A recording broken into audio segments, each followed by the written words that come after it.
مقدس سرزمین ہے، اور مدینے کی مقدس سرزمین پر جہاں نبی کے چاہنے والے رہا کرتے ہیں، نبی سے محبت کرنے والے رہا کرتے ہیں، نبی سے پیار کرنے والے رہا کرتے ہیں، نبی سے عشق کرنے والے رہا کرتے ہیں، لوگ نبی کو فالو کر رہے ہیں، حضرات ڈھونڈنے والے صحابہ کو پتہ دیتی ہے، خوشبوئے زلفیں کی راہ بتا دیتی ہے، جا کے دیکھے تو کوئی بڑے خطرہ کے قریب ارے لطف جنت کا مدینے کی ہوا دیتی ہے۔ میری عزیزوں قربان جائے، جہاں نبی سے پیار کرنے والوں کی تعداد ہے، نبی سے محبت کرنے والوں کی تعداد ہے، ایک نوجوان حضرات جو نبی پاک صلی اللہ علیہ وسلم کا تذکرہ سنتا ہے، نبی کی باتوں کو سنتا ہے، خون میں آگ لگ جاتی ہے، پریشان ہو جاتا ہے کہ یار یہ کون سا نبی ہے جس کے بارے میں لوگوں نے کہا۔ اس نوجوان نے جب اتنا سنا، کبھی راستے میں کانٹے بچھا رہا ہے، کبھی تکلیف میں باتیں کر رہا ہے، اللہ اکبر کبیرہ، جب تک دیکھا نہ تھا حضرات محترم تو طرح طرح کی باتیں کر رہا تھا، طرح طرح کے خیالات کا اظہار کر رہا تھا،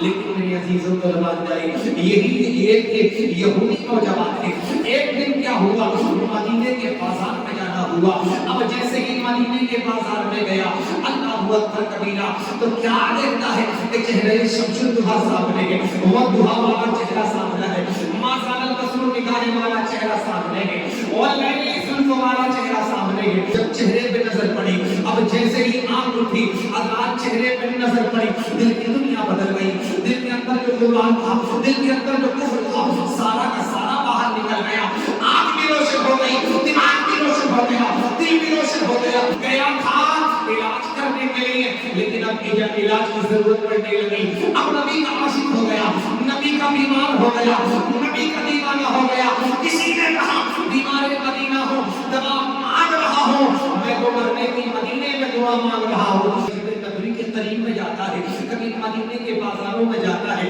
کبھی کئی کوچوں میں ٹہلتا ہے کہ کسی طریقے سے نبی کا دیدار ہو جائے، نبی کے پاک کا سوڑا چہرہ، نبی کے پاک کا چاند جیسا چہرہ میری نگاہوں کے سامنے آ جائے، میرے دل اور دماغ کو سکون مل جائے، میری روح کو قرار مل جائے۔ آپ صلی اللہ علیہ وسلم کے چہرے کو نہ دیکھا، جب چہرے کو دیکھنے نہ پایا، آگے بہانے بنا کر کے تلاش کرتا رہا، لیکن نبی کا حسین چہرہ نہ دیکھنے پایا، نبی کا سونا چہرہ نہ دیکھنے پایا، زینت بن گیا۔ جب بستر کی زینت بنا، یار اپنے پاک کا ایک لوٹا ہو، اپنے پاک کی آنکھ کا تارا ہو، اپنے پاک کا چین اور سکون اور قرار ہو، اللہ اور دونوں سے جن کا ایک ہوا کرتا ہے، کتنی محبتیں کیا کرتے ہیں، کتنا پیار کیا کرتے ہیں۔ اپنے بیٹے کا علاج حکیموں سے کرایا، طبیبوں سے کرایا، لیکن منظر میں کوئی افادہ نہ ہوا، جسم کو سکون نہ ملا، جسم کو قرار نہ ملا۔ اللہ کے محترم جب علاج کراتے کراتے تھک گیا، جب علاج کراتے کراتے پریشان ہو گیا، مغز میں کوئی افادہ نہ ہوا، جسم کے اندر کوئی صحت و توانائی پیدا نہ ہوئی، اللہ کو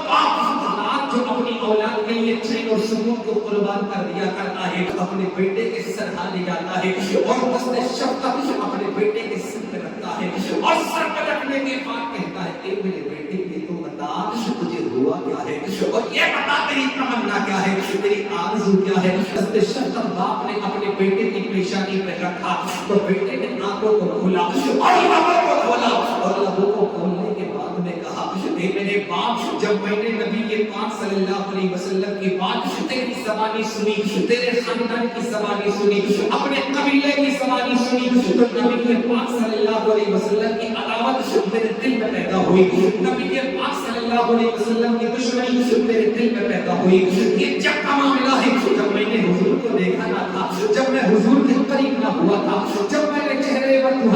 میری نظر نہ پڑی تھی، تب کا یہ عالم تھا، لیکن جب نبی کے چہرے کو دیکھ لیا، جب نبی پاک صلی اللہ علیہ وسلم کے روح انور کو دیکھ لیا، ان کی باتوں کو سنا، تو میرے دل سے تمام قبیلے سے نفرت ہو گئی، اور ان کی محبت میرے دل میں پیدا ہو گئی، ان کا عشق پیدا ہو گیا، ان کی تعظیم پیدا ہو گئی۔ اب جیسے ہی یہ عشق پیدا ہوا، کسی نے کہا کہ عشق تیرے صدقے جلنے سے چھوٹے سستے، جو آگ بجھا دے گی وہ آگ لگا دی ہے، اے فنا عشق کا دستور تجھے کیا معلوم، دل ہی نہیں سر بھی دیے جاتے ہیں۔ باپ نے کہا اے میرے بیٹے یہ تو بتا تیری آرزو کیا ہے، تیری تمنا کیا ہے۔ اب کہا اے میرے باپ اب میری آرزو یہ ہے، میری تمنا یہ ہے، اب دنیا سے جانے سے پہلے اس حسین چہرے کی زیارت کر لو، اس مراد المستقیم کے چہرے کی زیارت کر لو، جان رحمت کا دیدار کر لو، اور اس کا چہرہ حسین میرے سامنے ہو، اسی حالت میں میری جان نکل جائے، اسی حالت میں میری روح قبض ہو جائے۔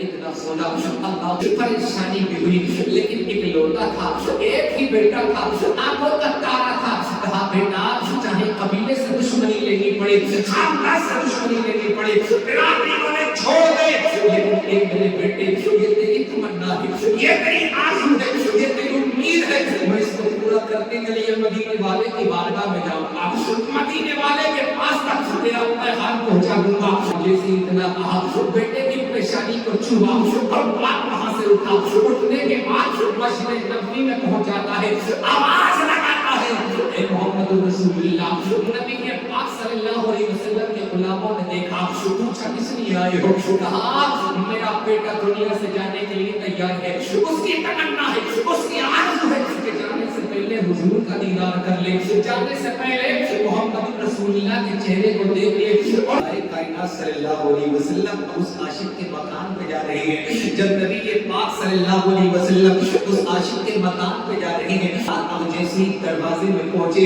حضرات باپ نے آواز لگائی، اے میرے بیٹے، اے میرے اللہ کے جگر، اے میرے نور نظر، اے میرے دل کا تھران، جس ذات کا تمہیں انتظار تھا، جس کے انتظار میں تم ہو، جس کو دیکھنے کے لیے تم زندہ ہو، بیٹا وہ آ گئے ہیں، وہ شمشد دوحہ آ گئے ہیں، وہ بدر الدجا آ گئے ہیں، وہ کہفی برا آ گئے ہیں، وہ مراد المشتاقین آ گئے ہیں، وہ جان عالمین آ گئے ہیں۔ جب جیسے ہی اتنا سنا تو بیٹے نے آنکھوں کو کھول دیا، جب آنکھوں کو کھولا نبی کے پاک صلی اللہ علیہ وسلم اس دیوانے کے قریب ہوئے، عرض کرتا ہے یا رسول اللہ میں آپ کا ہو گیا ہوں، آپ کی محبت کا اسیر ہو گیا ہوں اور آپ کے عشق کا بیمار ہو چکا ہوں۔ یا رسول اللہ میں نے کوئی نیکی نہیں کی ہے، میری زندگی گناہوں میں گزری ہے، میری زندگی پاپوں میں گزری ہے، میری زندگی میں گناہ ہی گناہ ہے۔ یا رسول اللہ میں نے کوئی عمل نہیں کیا ہے۔ اللہ فرماتے ہیں اے میرے غلام گھبرانے کی ضرورت نہیں، پریشان ہونے کی ضرورت نہیں، تو میرا ہو گیا ہے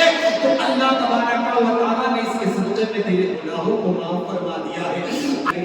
کائنات صلی اللہ علیہ وسلم نے فرمایا اے میرے غلام گھبرانے کی ضرورت نہیں، پریشان ہونے کی ضرورت نہیں، جا میں تجھے ضمانت دے کر ہوں، اللہ تبارک و تعالیٰ تیرے ساتھ بہتر معاملہ فرمائے گا۔ اب جیسے ہی اتنا نبی نے فرمایا اس کی روح نبی کے ہاتھوں میں پرواز کر گئی، یار دیکھ رہا ہو اور روح پرواز ہو گئی ہو میرے عزیز و قربان جائے۔ اب جیسے ہی اس نوجوان اللہ کے رسول علیہ السلام تشریف لے کر کے آتے ہیں، اس نوجوان کا انتقال ہوا، آپ نے کہا اے محمد یہ جنازہ میرے گھر سے نہیں اٹھے گا، اب تمہارے در سے اٹھے گا۔ میرے آقا فرماتے ہیں میرے غلاموں اب اس عاشق کے جنازے کو لے کر کے چلو، اب اس کے جنازے کو لے کر کے چلو۔ غلام لے کر کے گئے،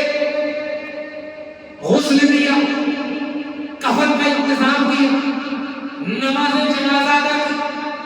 اب غلاموں کے کاندھے پہ سوار ہو کر کے جب جنازہ جا رہا ہے، کسی عاشق نے دیکھا